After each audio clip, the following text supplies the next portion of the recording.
Greek সভ্যতা, হ্যাঁ এই যে গ্রিক সভ্যতা, তোমরা সক্রেটিস, অ্যারিস্টটল, প্লেটো, ইতিহাসের জনক হিরোডোটাসের নাম শুনছো?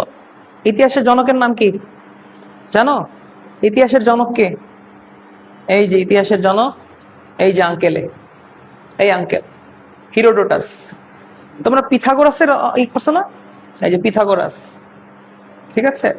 আর্কিমিডিস, ইউক্লিড, ইউক্লিডকে আমরা চিনি না, আর্কিমিডিসকে চিনি, পিথাগোরাসকে চিনি, হিরোডোটাসকে, Plato, Aristotle, Socrates, Alexander, Alexander the great, বুঝছো?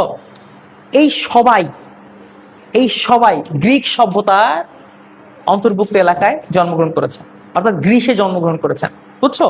গ্রিসে তারা জন্মগ্রহণ করেছেন এবং এটা হচ্ছে বিজ্ঞানের সমৃদ্ধ অঞ্চল। প্রাচীনকালে বিজ্ঞানের সমৃদ্ধ অঞ্চলের মধ্যে একটা ছিল এই গ্রিস, বা আমরা যেটাকে গ্রিক সভ্যতা বলতেছি, এই সভ্যতা।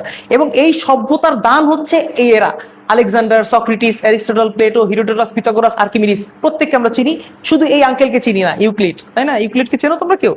আমি চিনি না, চেনা দরকার, তাই না? এরকম বড় বড় ব্যক্তিরা এখানে জন্মগ্রহণ করেছে, ঠিক আছে।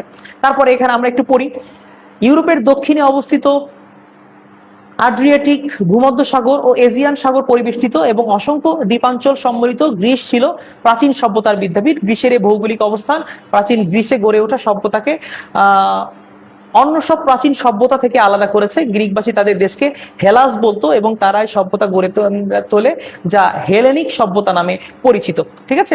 আমরা এতটুকু পড়বো যে ইউরোপের দক্ষিণে অবস্থিত অ্যাড্রিয়াটিক ভূমধ্যসাগর, এজিয়ান সাগর পরিবেষ্টিত এবং অসংখ্য দ্বীপাঞ্চল সম্মিলিত যে গ্রিস, হ্যাঁ এটাকে আমরা গ্রিক সভ্যতা হিসেবে করছি। এবং গ্রিক সভ্যতার যে মানে নামের পরিবর্তন, ওরা এটাকে এই যে গ্রিসবাসী তাদের দেশকে কি বলতো? হেলাস বলতো, আর এটাকে অনেকে কি বলে?